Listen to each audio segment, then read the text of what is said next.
So at this big age, right, mid-30s, going to 40s, all that good stuff, finding love is starting to shift. Now we got some friends that are like, forget a partner, I want a baby. I want kids, I want legacy, I want a family, but it might not come with the right partner. They saying all type of messy stuff. So I thought it was important for us to kind of talk through parenting and what comes with parenting and raising kids and what it means and all of that good stuff. So I wanted to kick this one off with a story. Okay, come on. Little story time. Come on, baby. We doing this. And this story came this morning. Yeah, I got like a F+ at Parenting, and let's just get into it. Number one, I had to wake up early, right? Earlier than usual to make sure everything is together, lunches are together, clothes are together, y'all get out the door on time and all of that good stuff. And I'm tired. Not a morning person. Did not get my coffee first. Here come my little shadow, little Cass coming down the stairs right behind me. And he wants everything. Coming at a time where our refrigerator is down and we're using our garage refrigerator. Total inconvenience in the middle of January, but this is what's happening. I go outside, I go to get him his yogurt, get Penny her yogurt. Come back, he says he wants Penny's yogurt. Go back, get him one of Penny's yogurts. He says he wants cereal. Fuse is already like, psh, psh. He already lighting me up. I said, go get the milk, come back, pour him some cereal. He's talking and playing and digging in the cereal, putting the cereal down, talking about, look at this swirl. He's not eating the cereal. Tells me he wants chicken nuggets for lunch. Go get chicken nuggets. He say, actually, I want a sandwich, but I want it fried and grilled like Cam does. I say, go upstairs. Get out of here. Get out of here now. He comes over, tries to give me a hug. I said, I don't need your hugs. I need your consideration. Ooh, mommy not a morning person. Okay? Yep. I felt like I failed immediately. I feel bad immediately, but not bad enough to apologize immediately.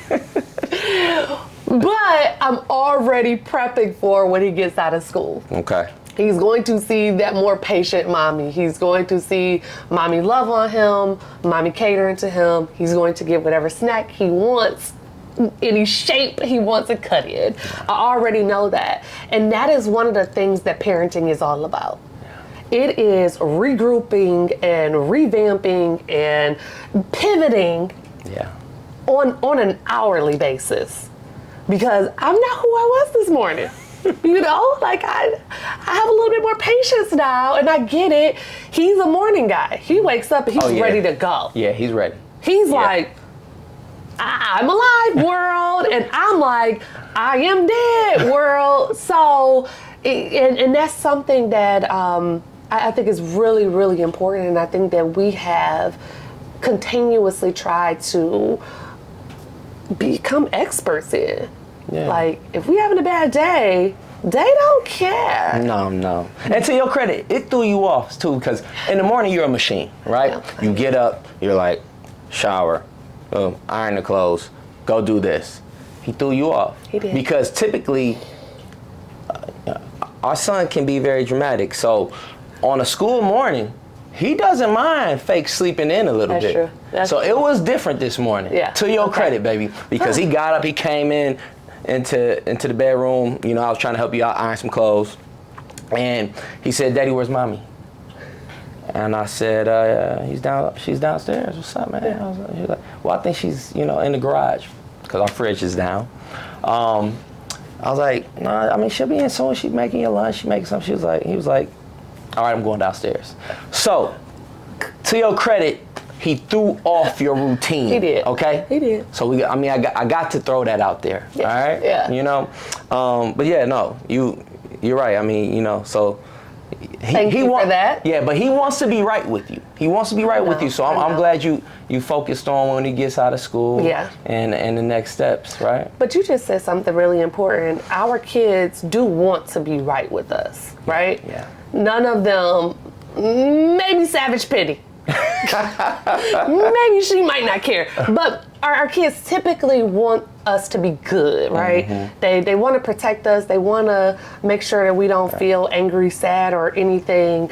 And I've always said, since before Cass and Penny, it is not our child's responsibility to make us happy, right? To fulfill us or to do anything. Yeah, you do. Yeah. You know, get good grades. Yeah. Excel in school and academically and physically and mentally and spiritually, and you're doing good by me. How have you navigated that throughout 17 and a half plus years of being a parent? Because I know it's been a lot of those times, especially with Cam. Like, how do you make sure that you're managing that properly? Like, don't worry about me, but let's also make sure we're good together. By mistake. Mic drop, podcast over. All right, That's so parenting in a nutshell. And I'll let you know where I'm at with Cam now. Yeah. And I think we're in a real good place. Yeah. Okay. But coming up, you lead with love, but I mean, you're out here, you're trying to get, with your mom, with you're still trying to be young parent and, work. Yeah. But as we've come up, I've tried to instill things. You do a great job at really laying out what we're trying to instill. A lot of stuff I learned in sports, right? Mm-hmm. So I'm like, all right, Cam, we playing sports. That's what we doing, right? Yeah. But that didn't go as planned, right? I put him in soccer. Daddy, I don't like soccer. Put him in t-ball. Daddy, I don't like t-ball. Put him in flag football. Daddy, I don't like sports. Yeah. And so that was a blow to me. Yeah. Just so they know, this is the sports guy, okay? Our 2-year-old knows that football Saturdays exist and that Sundays we probably gonna be watching some sports as well. Like, this is the sports guy. He could talk sports. He plays sports. Right. So, just so you know. Yeah, let's take a beat here. Let's stay in this topic, okay? And I'll mention why I think it's so important that kids have an activity. For me, I believe our Hendrix babies should have a sport. Yeah. And so we get to flag football after, all these times getting to sports, and he's like, Daddy, I don't like sports, right? And this is also around the same time that, we kind of started dating. Yeah. And, he has a couple year hiatus, all right? Mm-hmm. But I'm like, it's bugging me. It's like, it's eating me bad. And I'm like, look, babe, I think that track is probably the best sport for him. Yeah. Right? Yeah. We did track. We did all these sports. I think it's probably the one he'll be the best at. Yeah. And he can still learn all the lessons like leadership, teamwork, camaraderie, being able to take a loss but turn it into a lesson. All of these things, man, right? All of this, right? Yeah. And so you were instrumental in it, and I don't even know if you knew it because I was looking at your approval for it too. Because if you had said, nah, Cam not feeling sports, I probably would have just let it go. Yeah. So, but I'm gonna make this story quick. We push, and I say, hey, I find the most non-competitive AAU team there is in Michigan. And I put him in it. Yeah. I'm like, look, we gonna start from the bottom, and we just gonna focus on the values.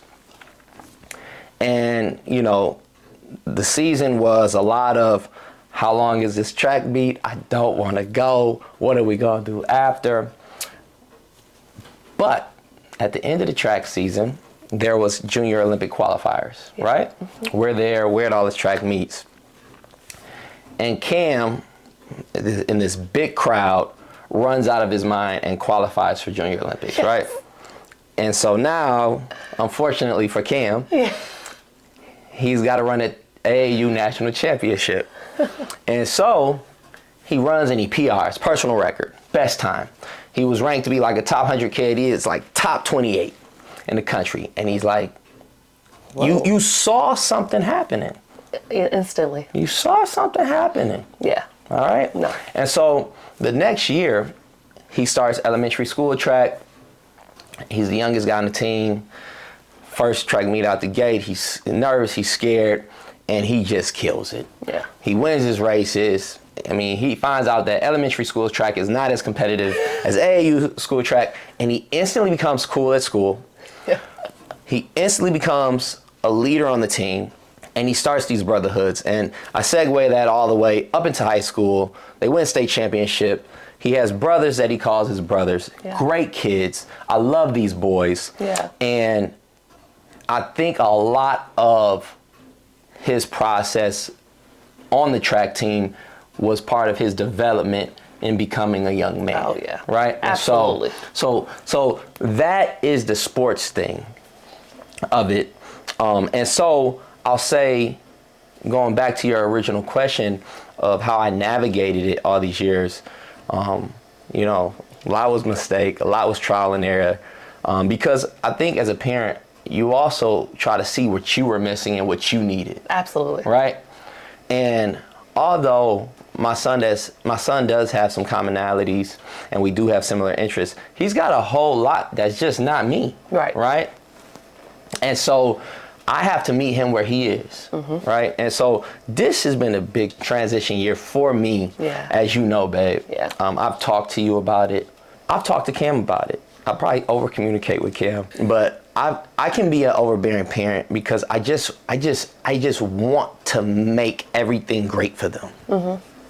And so this year, you want to be what they need. 100%. That's something we talk a lot about just from our upbringing. Right.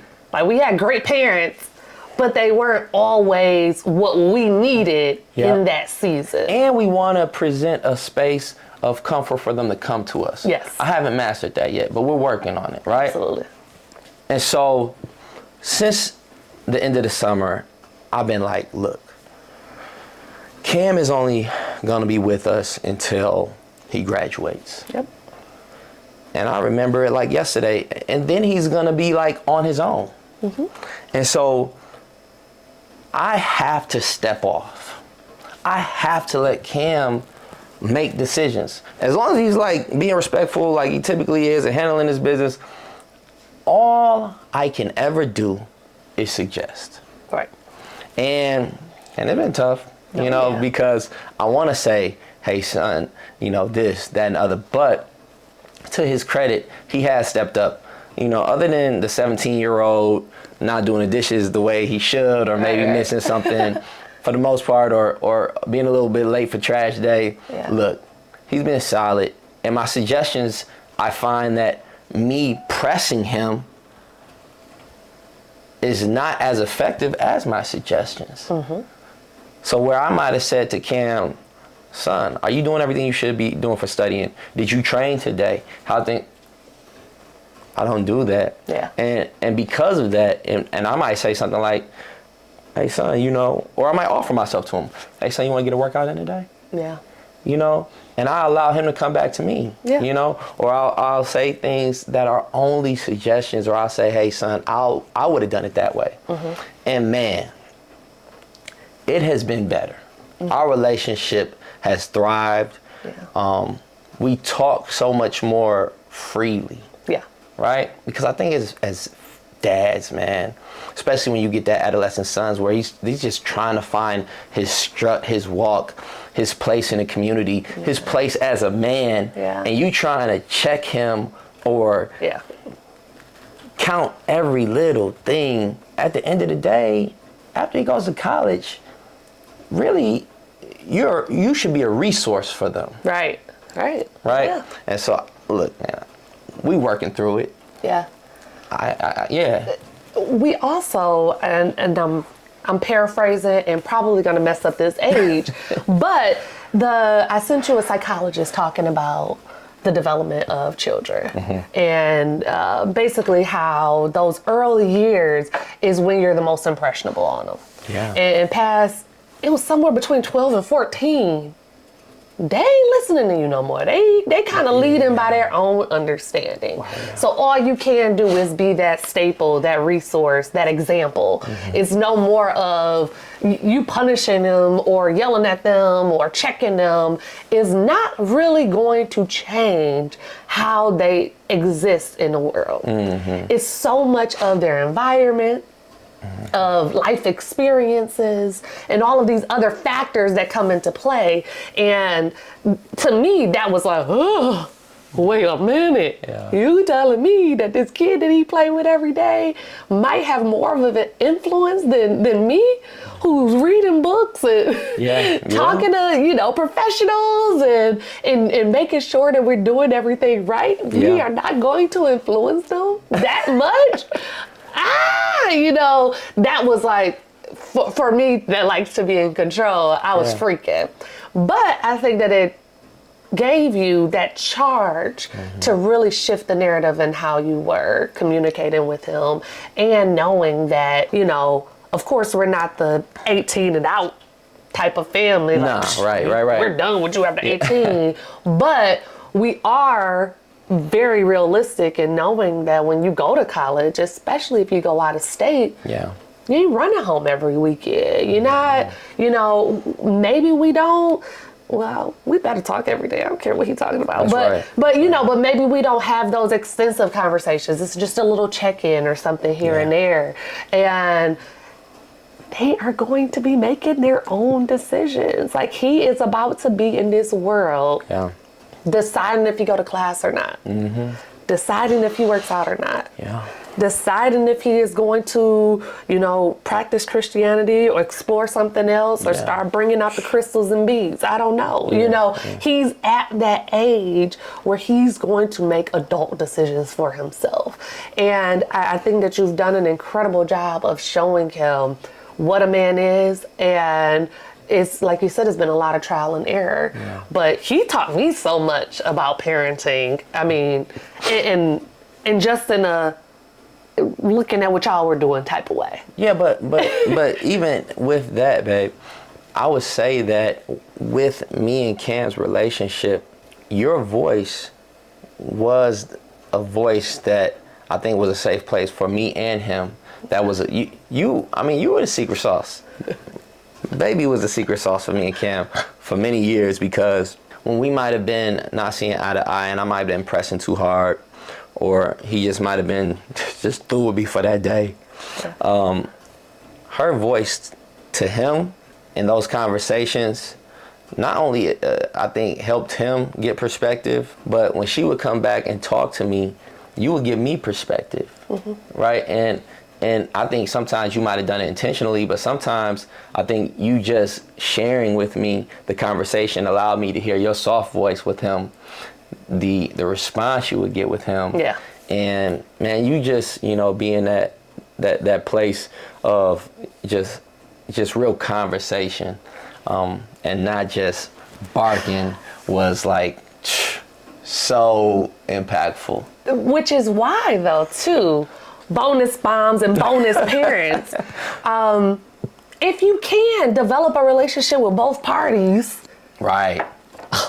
That part. I mean, there were so many times where he would be furious with his mom, and I would have to say, well, look at it from her perspective, son. Or let's take the pros and cons of what actually happened, not your emotional response to what they said. And we had to kind of dive in and pick apart your upbringings, your personalities, and put it into perspective of what are they actually trying to say to you? Why does this rule exist? Why did this upset them in a way that they responded to you that way? And then it allowed him to kind of work through, okay, I know my mom loves me, I know my dad loves me, so this wasn't a malicious an intent, right? And that took away his guard, because I don't know how much y'all believe in zodiac signs, but some stuff be kind of coming out. Like, that boy Taurus, like, he is bullheaded. Yeah, okay? yeah, Everything you say is a suggestion in a Rolodex of suggestions. He ain't doing nothing he don't want to do. And you two were both like, but this is the right way. Right. And he was like, how? Because I think this is the right way. You know? Yeah. And I did have to learn how to communicate that. And it was in times of frustration. Yeah. Because it would be sometimes where I would be like, out in the back of my head, I'm thinking, boy, he just needed whooping. Because I had to whoop him right now. Yeah. But then I go in there and talk to him, I'm like, okay, this is not a whoopable offense. You know, like, Jenni, put those generational curses behind you. Get behind me, devil. But, you know, and I'm talking to him and I'm like, oh, this is how you get to know your kids. This is how you actually communicate effectively with them, by listening and helping them develop the perspective and the discernment to understand why their parents did and said what they did or said. And baby, and so correct me if I'm moving past it, but because you know we talked about it before we even filmed this episode, was that like communication is like almost like the top priority, right? Oh, yeah. And so in this space of all these conversations that were just exclusively you and Cam, how has that helped or provided you perspective with our two new additions, Cass and Monster Penny? Yes. Penny Princess, as I call it. It is actually a combination between my own personal relationship with my parents and Cam. That really developed how I try to be as a parent. And my mom loved us all blanket, right? She loved us, she kissed us, she praised us when we did good things, and it was just all love, right? Yeah. Kindest, most loving woman I know. But I needed like support in a way where it's like, Jenni, you a straight A student, now let's go get this. How about you take a college course this year? How about you try this? Like, you know what I'm saying? But how am I expecting her to do something she never did? So that was a little bit of my trauma of figuring out where to take what was so great about my mom and utilize that in a way that I needed. As a child, I didn't know. Yeah. I didn't know that the praise she was giving me wasn't really helping me. I just knew my mom was nice, you know? So that was something, if she was to look at me and see what really pushed me ahead, it was when I was challenged, okay? Now, fast forward to Cam. Cam is a words of affirmation kid. He loves that praise. He needs it, right? Yeah. And for me, if I'm loving on him the way I like to be loved, he ain't never getting that. I don't necessarily need that. Yeah. Y'all see, I told Cass today, I don't need your hug, son. I need your consideration. So I had to take me out of the equation and really look at these little individuals on a case-by-case basis. Like, they're so different. All three of them. Yes. I could tell you that they have different love languages. Yeah. I could tell you that different things hurt their feelings. There are different things that make them feel empowered. Yeah. And you start to see that at a very, very early age.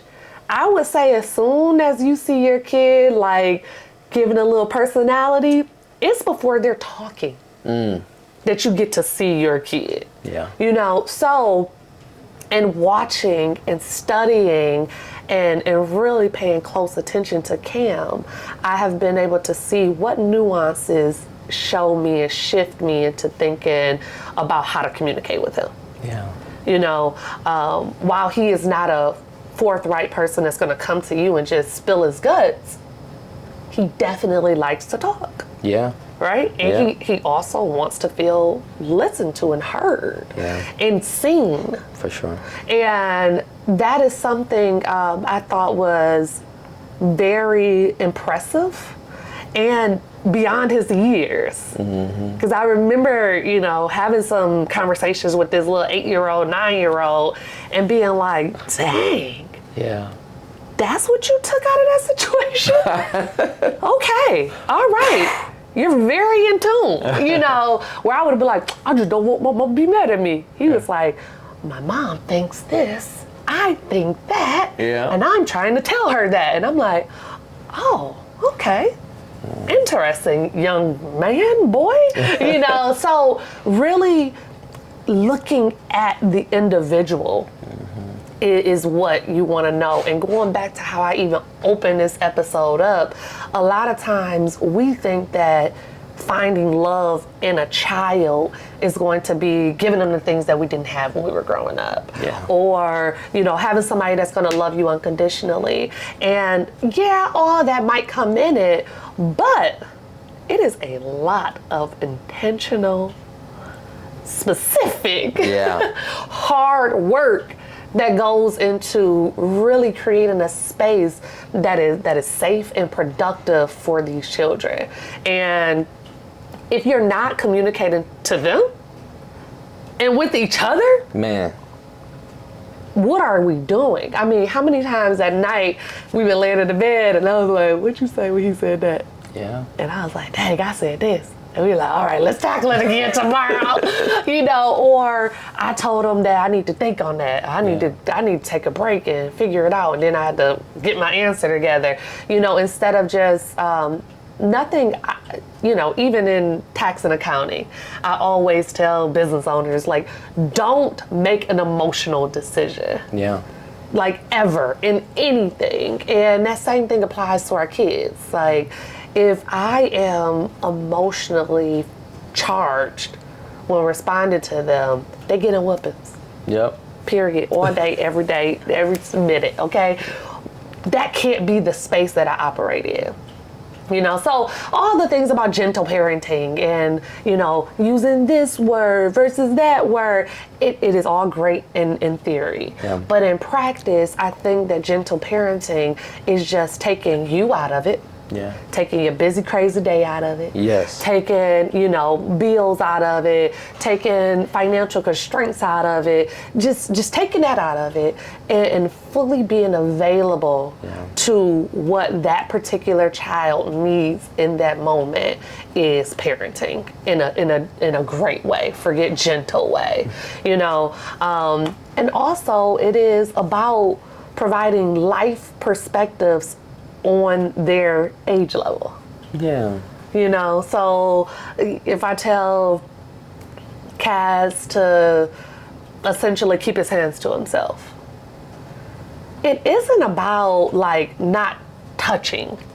I'm teaching him to respect boundaries, to respect space, to not get caught up in some sexual harassment case in the future. I'm saying all of that. So we are talking through why keep your hands to yourself.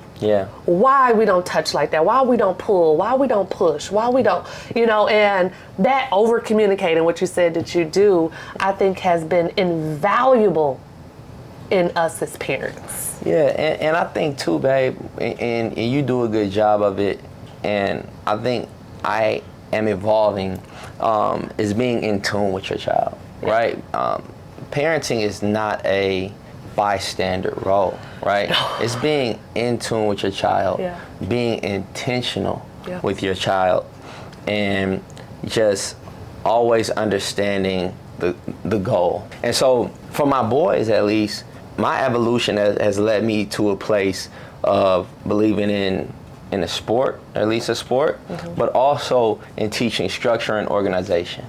Right? Like, that's something I always speak with Cam, and it's something I'm gonna have with Cass, and maybe with Penny. A lot of Penny, I mean, and we'll get to it. I'll lean on you because structure and organization is a person thing. There you go. But it's everything has structure and organization because it'll help you. You know, I tell Cam, you know, you doing this, man, in every single facet, every day, is going to help you in friendships. It's going to help you in life. It's going to help you in classes. And ultimately, if you have this structure and organization as you go through high school and go through college, it'll help you in your relationships. If you, you know, want to be married one day, or if you have, you know, employee relationship, all of this stuff is going to help you. Absolutely. And so I do that even now, you know. I think of that being intentional with Cass, right? Oh, yeah. And so, and with Penny's just a different monster. I kind of look to you sometimes because I just don't know how to be the no dad to Penny, right? Yeah. But I know sometimes I have to. Yeah.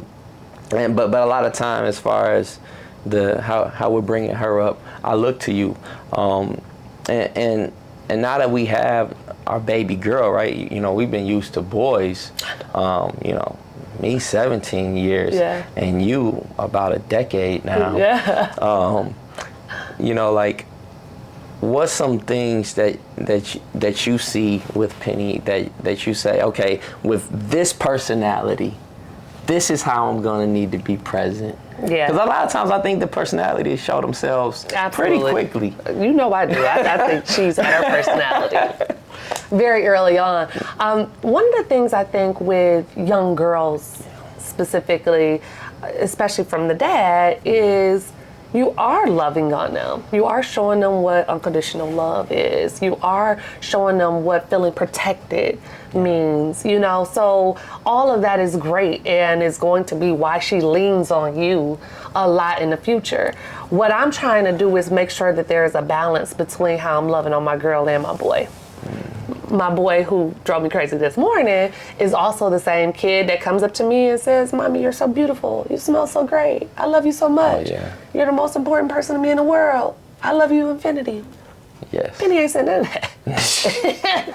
And she can say some words, okay? So it is natural for me to feel gushy when I'm talking to Cass, because he know how to work me, and Penny know how to just work me. You know, so that has been something I've been very intentional about. But with Penny especially being this strong, dominant person, one of the books that we read every night is Ambitious Girl, right? Mm-hmm. And in that, it is saying you're not too this or you're not too that, right? Yeah, every night. You can't be too loud, you can't be too proud, you can't be too ambitious. You gotta just go for it. Mm-hmm. And she's starting to recite the book with us, right? Oh yeah. She knows this book. By heart. And this mantra is so important to me because I don't want her to dim her light for anybody. Mm-hmm. I do not want her to back down from anything. And that's a double-edged sword, because she won't back down to me. But it's also showing her that there are going to be times where I don't care how big and strong you are, you still are going to be told no. How are you going to deal with that? Are you going to reapproach that situation, or are you going to cower down? I want her to reapproach. Mm-hmm. And I'm talking about even with me. You know, so I'm saying we're not doing that. I want her to start negotiating. I want her to start taking a advantage of her softer side to get what she wants. I want her to do all of that. I want her to be a beast, okay? Yeah. And she has all of the confidence and sheer will that can't be taught. Yeah. Right? She has these innate, she's got it, just strong characteristics that I want to hone in on. So it is very important for me to not be like, because I said so, sit down, no, you know, because I want to keep her thriving in that confidence. But I also want to make sure that she knows the world is not going to cater to her like daddy, right? Mm-hmm. If you throw something on the floor, we go talk about this, and we might have to have a little bit of a stand down about who's going to pick this up, but we're going to talk it through. We're not just going to be like, it's okay, baby girl. Yeah. Talking to you. You know. So that's really important for me, is just kind of, and it's been important for all of them, is honing in on where their strengths are and making sure that they understand it on a level of the world. Mm-hmm. Now, look, I am a soft daddy when it comes to my Penny Princess, yes. But I did have a very good conversation with a buddy of mine over the summer. and you know, he's been a co-parenting dad, and he has a daughter, and she's probably, I don't know, maybe like 12, 13. Okay. And so he told me something that changed my whole perspective. Because when I look at Penny, like, all I want to do is spoil you and just give you everything. Yeah. And I still feel that way. But the conversation I had with him was so impactful that he said that he saw his daughter trying to play both sides. Go to mom's house, go to dad's house, and trying to take advantage of it, where he saw it, he was like, oh, wow, like, this is a character thing. This can be a character issue and be disrespectful. And something that I hear you say a lot of the times with your friends, which I never thought of this perspective, but I believe in it so much, is that I always thought of raising my kids, my sons, to be great husbands. But we also want to raise our daughter to be a great wife. Yeah. Right? Yeah. And so with that, there's two sides to it, right? Yes. There's a side of being that beast, Yeah. being strong, Yeah. and backing down and that backing down to no one. Yeah. But then there's also a side of not only seeking respect, but giving respect. Yes. Submission. There you go. And so with that conversation I had with him, and he said, you know, and this dude is an amazing guy, does a lot of charity work. And every time I talk to him, he just speaks positively and he speaks life. And so after that conversation he had with his daughter, like, look, this is not going to go like this. Yeah. You know, he's like, or if you don't, you know, daddy says what he says, but if you don't want me to pick you up, then I won't pick you up. But we're not going to do this. Yeah. Right. Yeah. And so I thought I really appreciated him sharing that with me. Being like a girl dad, Yeah. right? And saying that, and he has a great relationship. He has a son and he has a daughter, and he has a great relationship with both of them. Yeah. And he loves his kids very much. But that is something I'll keep with me. We're still in the spoiling Yeah. stages. Yes. My baby is only 2. Right. Okay? And so, 22. oh my goodness, she's so bossy. But I love it. Yeah. But you know, that's something that you know, that's I big. thought that was something. That's big. I remember a time where I maybe thought that I liked my dad more than my mom, because my mom was the disciplinarian and my dad was like the cool dad, right? Yeah. And of course, looking back, my mom was doing everything, right? She was the everything. Gotcha. Yeah. And dad was just cool. Like, you gotta be a little bit more than cool, my man. It's like, I needed you, you know. But I think that us working together, playing off of our strengths as parents, and delivering the way that we know how, but the same message, is something that has been essential. That's one of the biggest things that I learned with Cam as well, was that he had 2 different messaging going on. Yeah. 2 sets of rules. Yep. You know, he figured out a routine at one house, the next house got a whole nother rule set, and he was just out of whack. Yeah. And so that started him at a very early age of being like, I'm gonna go by my own rules. Yeah. How about y'all have your rules and I have my rules? Cheat the system. I'm a cheat the system, and in doing so, he got in trouble all the time. Right. On both sides. Right. You know, you're not doing what I said to do. And honestly, I feel like he was being very truthful and honest in saying, I don't remember. Right? He like, y'all want me to be a straight A student, a star athlete, and remember all y'all rules, right, in addition to all the other stuff that he did to, you know, prepare for college. And when he said it, my first thought is, boy, y'all remember to do the dishes, you know. Right. But I had to think about it in a way that can work for both sides. I'm like, who's gonna get mad at you if you walk in the house and do the dishes? Right. Maybe that's not a rule over there. Maybe it is a rule over there. But if every day, Yep.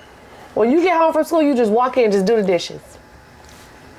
Structure and organization. You know, so those are the types of things that we tried to figure out, and not being like, well, my mom wanted me to do it this way, or my dad said I got to do this. Yeah. And that was putting him in the middle of trying to figure out and navigate a world that he should have never had to do. 100%. So, in making sure that we had a cohesive message behind everything that we do. Yeah. Like, and it's been times where I'm like, being too hard on my babies, you know, but I don't say it in front of them. Yeah, right. You know, in front of them, I say, hey, do what your dad said, you know, but we're going to talk about it. Yeah. And we're going to address it so that we know moving forward, this is what this needs to look like. You know, another thing that I think is probably some type of skill set that is in my superhero box or something, but I can read responses really well. You know,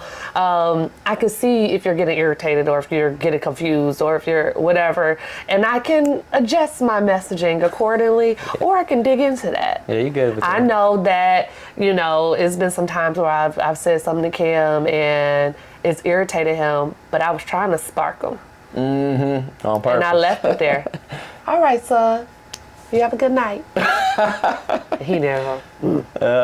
Should I be doing something else? You know, that probably would go over Cass's head. Right. Cass would be like, okay, I'm gonna have a good night then. You know, all right, let me be a little bit more explicit with you, little boy.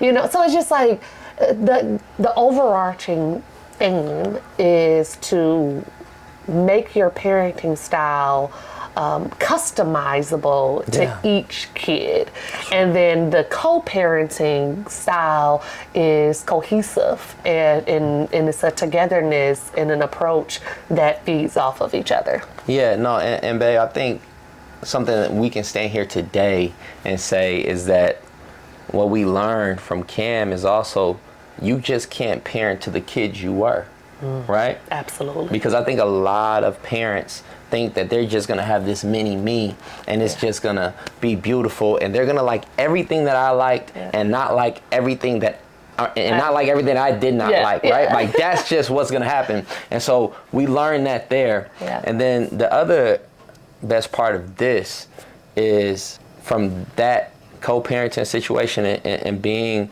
a single dad to this, you offer so much more to your kids when the parents are on the same page. And so, you know, our knowledge here, as we have a 17-year-old, a 5.5-year-old, Cass would say. Better. And the boss baby 2-year-old, right. You know, being intentional, being very present, and having a plan, right? I think that is that's something we're gonna keep practicing. Yeah, it's an everyday thing. It's not I don't feel like I'm a master. I'm not gonna, you know, start a coaching programs for moms or anything. But when my kids leave me, I want them to see me as an example of the type of woman they want to be and the type of woman they want to date and marry. I want them to be able to utilize me as a resource. I don't want them to have to start from the bottom on nothing. That's right. So all that grinding here no, they gonna start off with some IRAs. There you go. They gonna start off with some investments and savings. They're gonna start off with whatever Rolodex of people I have connections to. That's right. Period. You know, and I think that's very important. And going back again to what I was originally saying, making the decision to have kids with someone needs to be bigger than any decision you have ever made in your entire life. Yes. Because you having a B word as your co-parent, it doesn't just affect you. So arguably, I say that it affects the kids way more than it could ever affect the parent. So that decision to make children, to bring little humans into this world needs to go beyond you finding love. It needs to be an intentional representation of what you want to give to the world. We are giving these little humans to the world. And I am raising respectful, kind, strong leaders, spiritual beings, physically mental, tough people. That's right. Okay? They are ready to be change makers and mavericks and altruistic individuals in this world. Okay? That's what I'm working on. Bars. So, gotta be more than, I want somebody to love me. Because guess what? Half the time they not. Yeah, baby. Look, raising kids can be ghetto, but hey, it's worth it, right? Absolutely. And baby, as you know, we typically end with our toast of a nice glass of wine, but we are juicing. Yes. Yes, we are. And we're doing a 72-hour juice cleanse. Yes. To just kind of get back into the swing of things. Yeah, and also jump starting into fasting. That's right. We are kicking off the new year and That's right. putting a lot of big plans in place with the podcast, with our businesses, and it's time to mentally be clear and spiritually be available. Come on. To everything that God can do for us. So I'm really ready for this. And we toast with a little water. Yes, let's Agua. toast. Let's toast with our water. Little agua. We got our little cups. I think we got these at our wedding, right? Yeah. Or So I think I gotta toast you like this, right? Whoever made these cups. That's not right. I know. All right, so look, toast to everybody who wants to extend their family. Yes. Toast to everybody who's in their family. Yes. And toast to everybody that is working hard at being a great parent and working on their children every day. Yes. Be intentional, be present, be available, and love them always. Cheers. Cheers. Thank you so much for tuning in. It has been a journey of love, of understanding, of vulnerability, and we are just so appreciative that you have joined us for another episode of Finding Love. And we want to invite you into our Finding Love community. And one of the best ways to do that is clicking that subscribe button right down there. If you want to tune in with us more, kick it with us more, learn more about Finding Love, we definitely want you to follow us on all social media at I Am Finding Love. And I am Jenni L. Hendricks on all social media platforms. Jenni with an I, L. Hendricks with an IX. Hey, there you go, baby. And mine is Stephen Hendricks, #1. And also, for anybody's listening to us on one of these amazing podcast platforms, please rate, review, comment. We really appreciate you.